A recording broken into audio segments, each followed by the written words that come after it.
Oke, halo Sobat Blangkoners, berjumpa kembali bersama saya Engelbertus Kuku Widiatmoko di Dosen Blangkon Channel.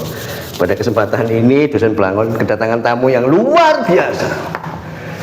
Kenapa luar biasa? Karena narasumber ini penghobi kolektor literasi, ya literasi, membaca buku, membeli buku.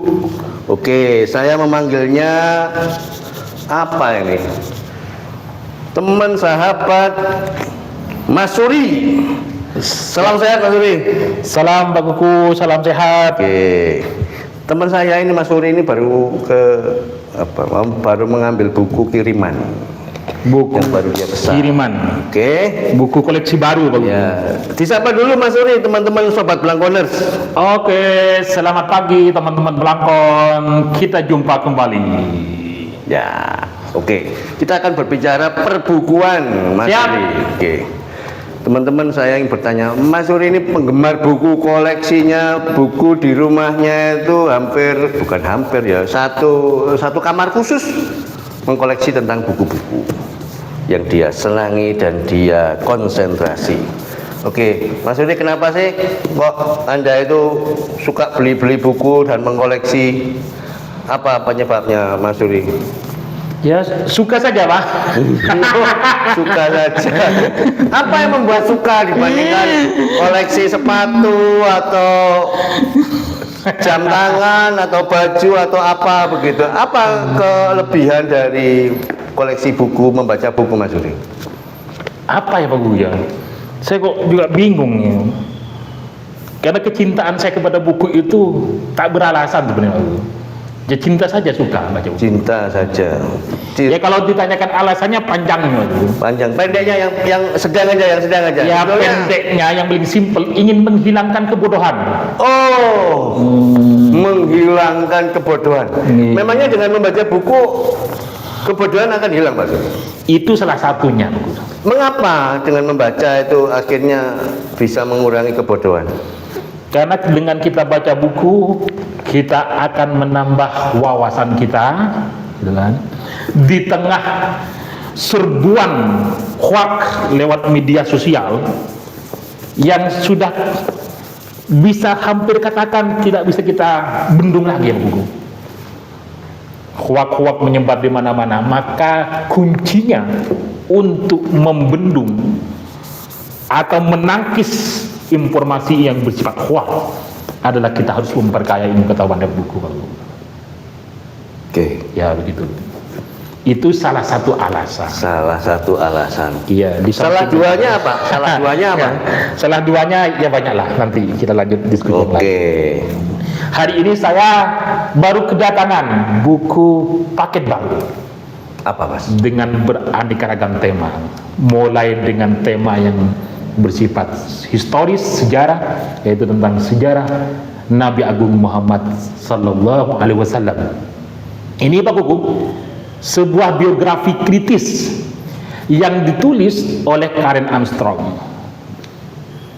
Kita kenal beliau sebagai penulis yang sangat produktif dengan tema-tema keagamaan.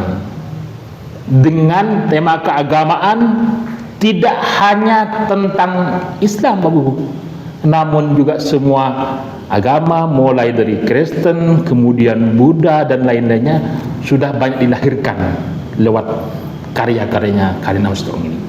Dan beliau sebenarnya bukan seorang muslim, bahkan beliau seorang non-muslim, tapi mencoba menulis tentang Nabi Muhammad, gitu kan, dengan nuansa tulisan yang lebih kritis dan objektif.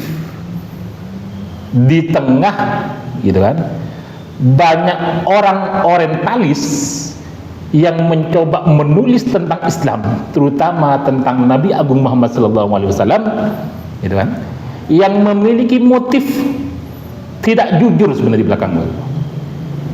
Sehingga beliau mencoba menulis dengan penuh rasa objektivitas, gitu kan, dan kemudian rasionalitas untuk menempatkan posisi Nabi Agung ini pada tempat yang semestinya, yang menurut Karen Armstrong itu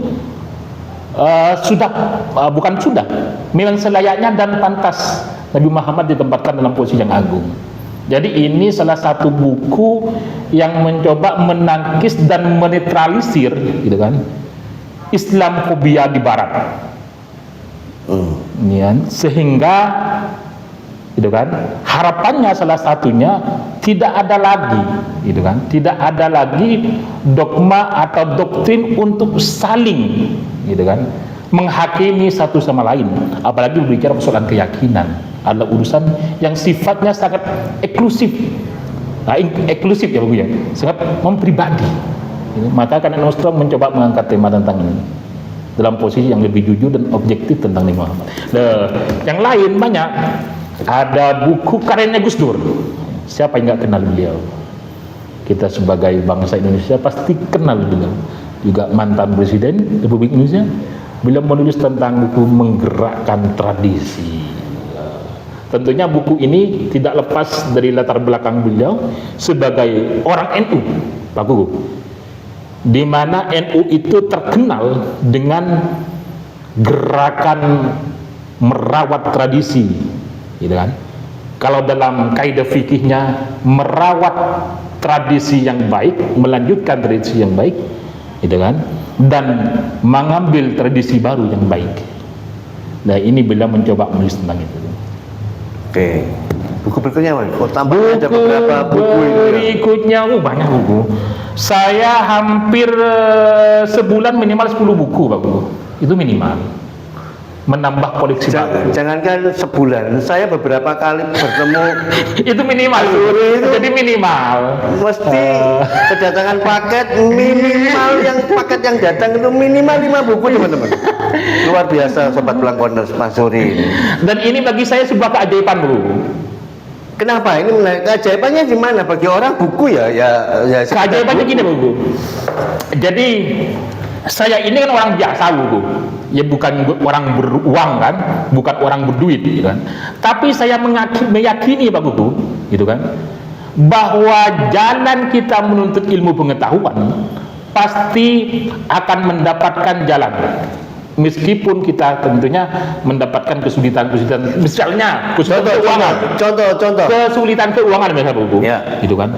Jadi mungkin karena berangkat dari keyakinan itu Pak Gugu, meskipun saya berbicara persoalan keuangan itu tipis gitu kan, tapi masih ada saja rezeki untuk bisa beli buku Pak.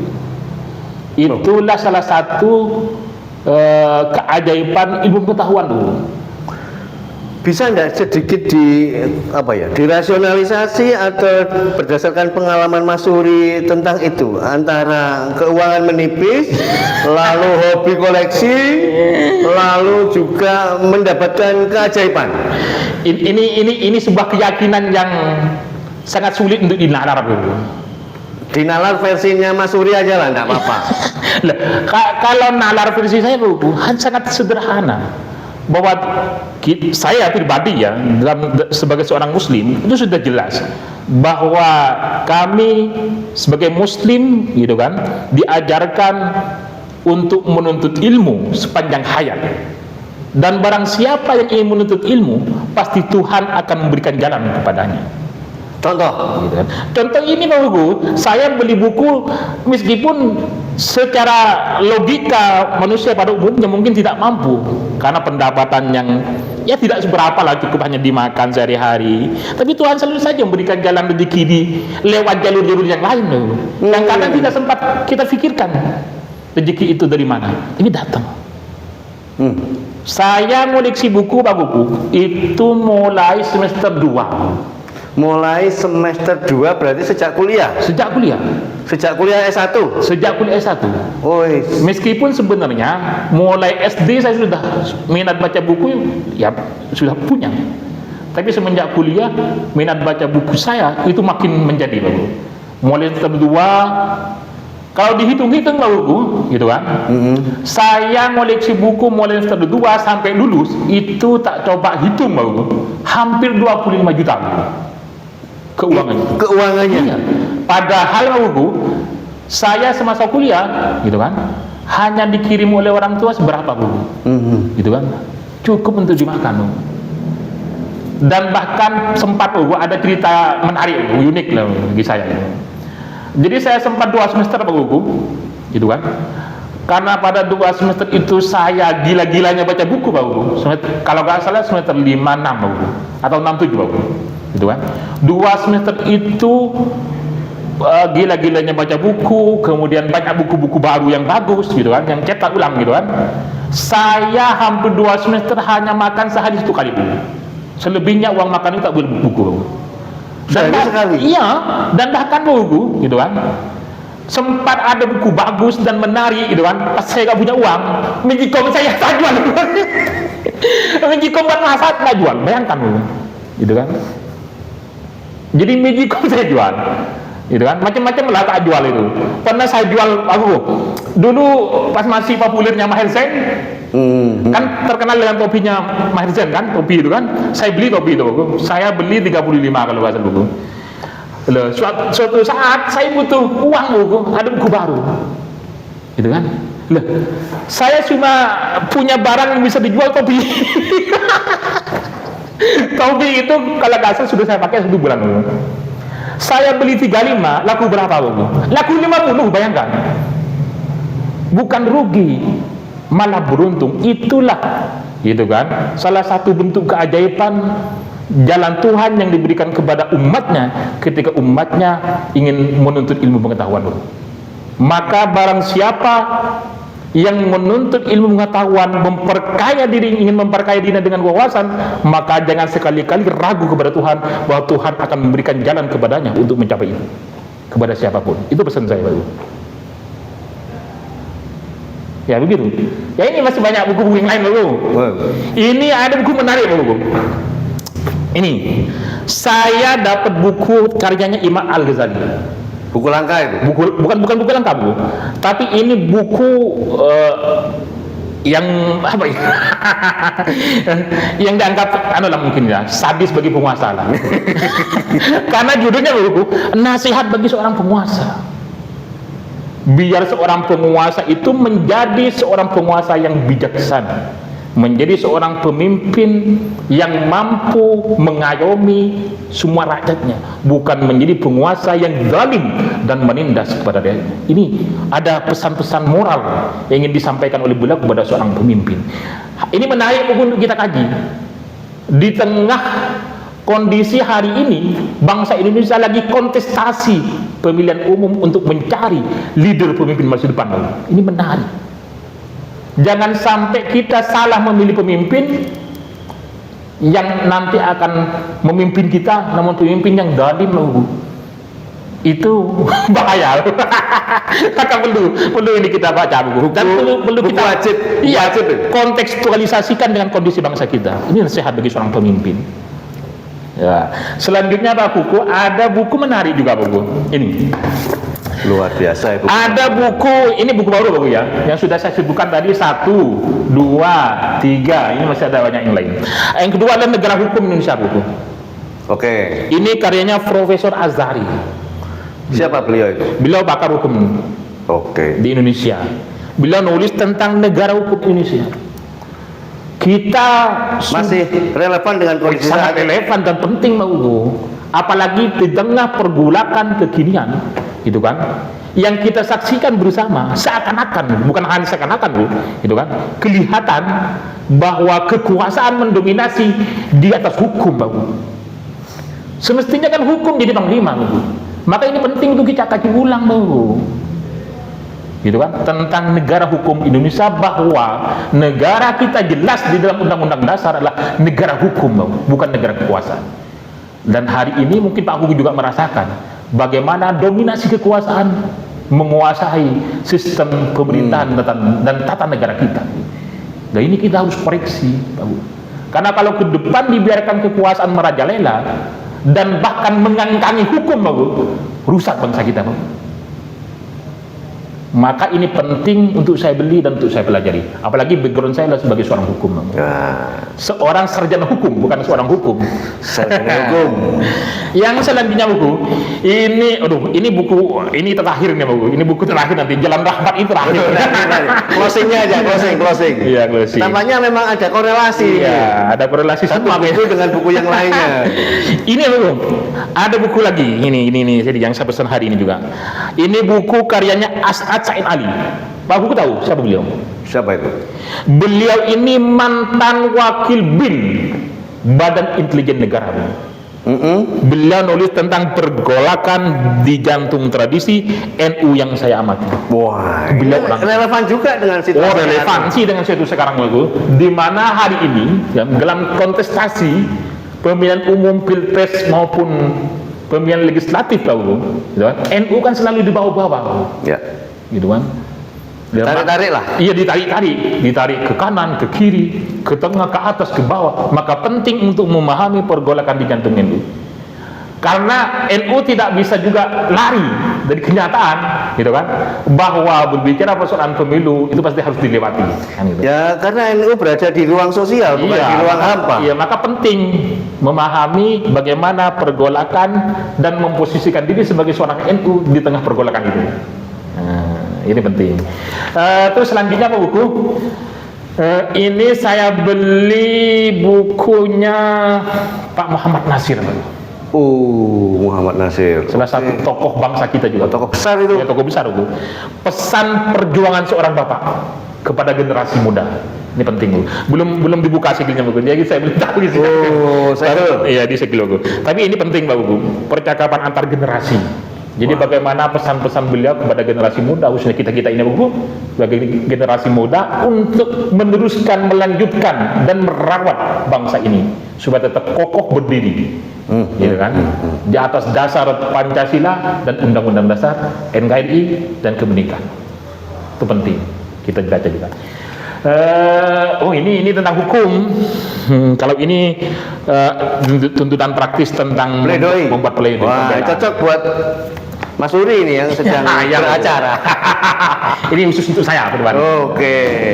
Terus ini buku tebal besar karyanya Jeremy Foff tentang strategi pemberantasan korupsi. Wih, relevan juga ini. Relevan dengan kondisi sekarang buku. Apalagi kondisi pilpres sangat relevan karena banyak pasangan calon yang menjanjikan memberantas korupsi. Tapi kayaknya dari wacana yang disebarkan kan hanya sebatas spirit untuk memberantas korupsi. Spiritnya ya? Iya, spiritnya saja, tapi belum mampu masuk pada yang lebih substansial. Bagaimana strateginya, Pak Bu? Iya. Niatan oke, ingin memberantas, tapi strategi gak paham kan kacau, Pak. Maka ini penting, strategi memberantas korupsi di Indonesia yang lebih baik ke depannya. Ini penting, Gogo. Terakhir ini pemungkas, Gogo. Wah, pemungkas. Pemungkas dari segala pergolakan kehidupan kita, pada akhirnya kita berharap kepada Tuhan adalah jalan rahmat yang kita perlu. Nah, ini betul, gitu kan? Jadi pergolakan yang panjang kita pada akhirnya ke sini. Jalan rahmat mengetuk pintu Tuhan, biar segala aktivitas baik ibadah dan lain-lainnya kita lakukan supaya diterima di sisi Tuhan sebagai bentuk amal kebaikan, sehingga kita tidak hanya selamat di dunia loh, tapi harapannya selamat dunia dan akhirat. Ini puncak gitu loh. Mulai dari bicara soal tradisi, hukum, korupsi, lalu NU dan pamungkasnya itu ya, jalan rahmat ya. Oke, Mas Uri, closing statement, harapannya Mas Uri bagi siapapun yang menyimak di Dosen Blangkon channel ini terkait dengan literasi. Silakan Mas. Harapannya satu yang paling mendasar gitu kan. Harapannya bagaimana kita gitu kan terus menggalakkan gerakan literasi untuk menguatkan wawasan keilmuan bagi khususnya generasi muda, Bu. Gitu kan. Di tengah serangan hoak yang tidak bisa kita elak atau kita bendung lagi, terutama di dunia sosial, maka buku adalah kuncinya. Karena buku adalah dasar kita membangun sebuah peradaban. Dasar membangun Peradaban. Tidak ada dalam sejarah manapun di muka bumi ini, Babu, mulai Nabi Adam sebagai manusia pertama lahir, peradabannya dibangun tanpa ilmu pengetahuan. Tidak ada, nonsen lagi. Jadi berbicara ingin membangun peradaban tapi tidak dibangun ilmu pengetahuannya, itu omong kosong, Babu.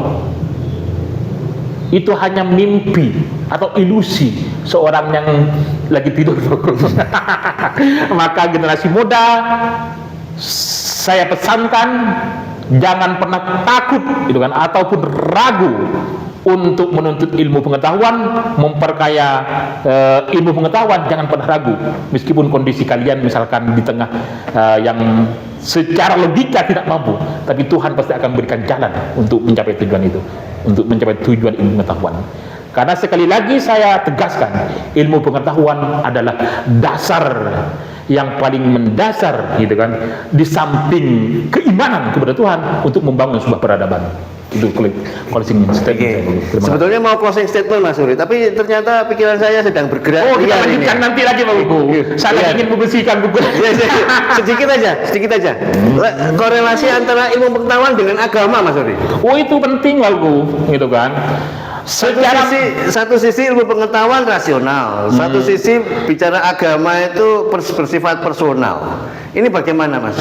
Saya hanya ingin mengutip pernyataannya Ibn Rus yang kurang lebihnya seperti ini, Bu. Ibn Rus itu salah satu filosof besar Muslim, gitu kan, yang di Barat dikenal dengan istilah Averroes, Bu, gitu kan, bahwa beliau menyatakan, gitu kan, ilmu pengetahuan, gitu kan, pertautan antara ilmu pengetahuan dan agama, gitu kan, tidak akan pernah bertentangan, namun keduanya akan saling menguatkan. Dan apabila ada yang bertentangan, itu salah manusianya, bukan agamanya, bukan ilmu pengetahuannya. Itu salah manusianya memahami dan menafsirkan agama dan ilmu pengetahuan itu. Paham, Bu? Siap.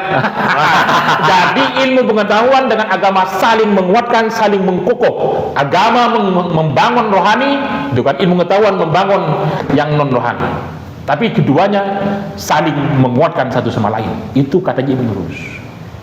Jadi barang siapa yang mempertentangkan agama dengan ilmu pengetahuan, berarti sebenarnya dia belum paham terkait hakikat dari agama itu sendiri dan hakikat daripada ilmu pengetahuan. Karena pada ujungnya keduanya adalah untuk mencapai titik yang sama, yaitu adalah kebenaran dan kebijaksanaan. Iya, dan tentunya kebenaran itu adalah ada yang paling hak adalah di Tuhan. Jadi keduanya pada puncaknya akan ke sana. Gitu. Itu Pak Bu. Sudah cukup dulu, nanti kita lanjutkan lagi di episode selanjutnya. Sebentar, biar Mas Suri melanjutkan bersih-bersih bukunya. Sobat Blangkoners. Oke, selamat melanjutkan. Itu tadi Sobat Blangkoners, perbincangan singkat antara Mas Suri dengan dosen Blangkoners. Semoga bermanfaat, menginspirasi dan menambah wawasan untuk para sobat yang singgah di dosen Blangkon channel ini. Tetap dukung, like, comment, subscribe, dan share. Salam Pancasila, Mas Suri. Siap, salam Pancasila. Merdeka.